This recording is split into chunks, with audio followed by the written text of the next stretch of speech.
નમસ્કાર મિત્રો, બીજો એક સરસ મજાનો ઇન્ટરેસ્ટિંગ સવાલ આપણી સામે છે કે ભાઈ મહત્તમ કેટલા સમયગાળા માટે ભારતના ઉપરાષ્ટ્રપતિ ભારતના રાષ્ટ્રપતિ તરીકે કાર્યભાર સંભાળે છે. એટલે શું હોય કે માનો કે ભારતના રાષ્ટ્રપતિ આપણે 5 વર્ષ માટે ચૂંટીએ છીએ.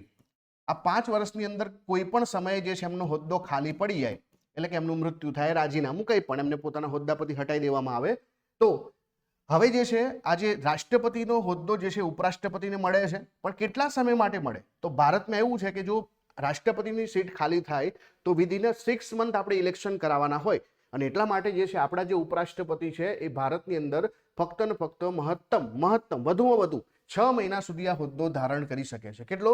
6 મહિના સુધી. હવે આ જ સવાલ ફરીથી અમેરિકાની અંદર પૂછાયો હોત તો અમેરિકામાં રાષ્ટ્રપતિ 4 વર્ષ માટેનો કાર્યકાળ ધરાવે છે, અને માનો કે કોઈ પણ સમયે ત્યાં રાષ્ટ્રપતિનો હોદ્દો ખાલી થાય તો બાકી રહેલો જે રિમેનિંગ ટાઈમ છે, માનો કે 1 વર્ષે ખાલી થાય તો 3 વર્ષ, 2 ખાલી થાય તો 2 વર્ષ, 3 ખાલી થાય તો 1 વર્ષ, બાકીનો જેટલો પણ ટાઈમ બચે છે ત્યાં ઉપરાષ્ટ્રપતિ જ રાષ્ટ્રપતિ તરીકે હોદ્દો સંભાળે છે. એમના વચ્ચે કોઈ ઇલેક્શન થતા નથી. ભારતમાં વિધિન 6 મંથ ઇલેક્શન થાય છે.